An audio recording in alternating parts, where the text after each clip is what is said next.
ప్రియమైన వార్లారా, యేసు నామమున మీకు నా ప్రేమపూర్వక శుభాకాంక్షలు. సంతోషంగా ఉన్నారా? ఈ దినం ఎలా ఉన్నది? ఉదయమున దేవుని స్తుతించారా? ప్రార్థించారా? మనసుకు సంతోషంగా ఉన్నదా? భయంగా ఉన్నదా? మీ గ్రహింపు ఎలా ఉన్నది? ఈ రోజంతా ఎలా గడపాలి అని అనుకుంటున్నారా? ఏమీ అనుకోకండి, ఏమైనా జరగనియి, యేసు తోడయ్యున్నారు కదా. జయించెదరు. దేవుడు మిమ్మల్ని బలపరిచి నడిపించెదరు. దేవుడు ఒక మాట చెబుతున్నారు, దాన్ని మనసులో ఉంచుకోవాలి. ఎఫెసీ 6వ అధ్యాయం 10వ వచనములో, తుదకు ప్రభు యొక్క మహాశక్తిని బట్టి ఆయన యందు బలవంతులై యుండుడని దేవుడు చెప్పియున్నారు. ప్రభువునందు బలవంతులై యుండాలి. ఆయన మహాశక్తిని బట్టి మనం బలపడాలి. ఎందుకు దేవుడు అలా చెప్పుచున్నాడంటే, మనం లోకంలో జీవిస్తున్నాం కదా. ఆ లోకంలో మనకొక శత్రువు ఉన్నాడు, వాడు సాతానుడు.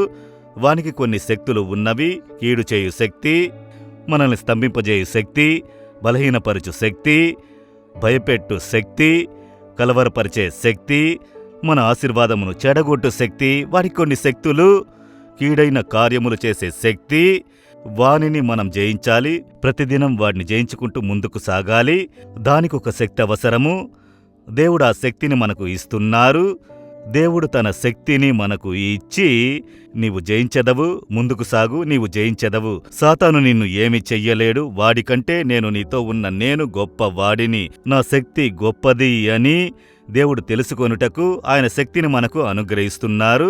దాన్ని మనం పొందుకోవాలి. కనుక ప్రభువునందు మనం బలవంతులై ఉండాలంటే ప్రతిదినం వేదమును ధ్యానించి ప్రార్థించగా దేవునితో ఐక్యతలో బలము పొందుదురు. ఆయనతో స్ట్రాంగ్గా ఉంటేనే సాతాను భయపడును. ఆయన తన శక్తిని మనకు ఇస్తున్నారు, పరిశుద్ధాత్మ శక్తి. ఆ ఆత్మ మనలోనికి వచ్చినప్పుడు మనం శక్తిమంతులమగుదుము. అది పాపమును జయించే శక్తి, సాతానును జయించే శక్తి, సమస్యలను జయించే శక్తి, శోధనలను జయించే శక్తి. అపోస్తలులు 1:8 చదువుతున్నాము, పరిశుద్ధాత్మ మీలోనికి వచ్చినప్పుడు మీరు శక్తి నొందుదురు. దానికి ప్రతిదినము వాక్యము ద్వారా ప్రభువుతో ఉన్న ఐక్యతను బలపరుచుకొనుడి. పరిశుద్ధాత్మతో నిండి ప్రార్థించి ఆత్మలో బలవంతులై యుండుడి. దేన్ని జయించవచ్చు. దానికే దేవుడు చెబుతున్నారు, ప్రభువు మహాశక్తిని బట్టి ఆయన యందు బలపడుడి. అందుకే చెప్తున్నాను, ఉదయం లేచిన వెంటనే వేదమును చదివి ప్రార్థించాలి. ఉదయం తినకుండా వెళితే కొంచెం సేపటికి శరీరం బలహీనపడిపోతుంది కదా. కనుక ఆహారము శరీరమునకు, మన జీవములో ఆత్మలో బలపడుటకే ఆ ఆహారము. ఇది చదివి ప్రార్థించి బలముతో ఉన్నారంటే విజయంతో ముందుకు కొనసాగొచ్చు. దానికి ప్రార్థన చేద్దామా? దేవా, ప్రభువునందు మహాశక్తిలో బలపడాలని చెప్పారు. ఈ కుమారుని బలపరచుడి, ఈ కుమార్తెను బలపరచుడి. వారి బలహీనతలన్నీ మారునుగాక. ఈ దినం శక్తినిచ్చి వారిని జయించువారిగా మార్చండి.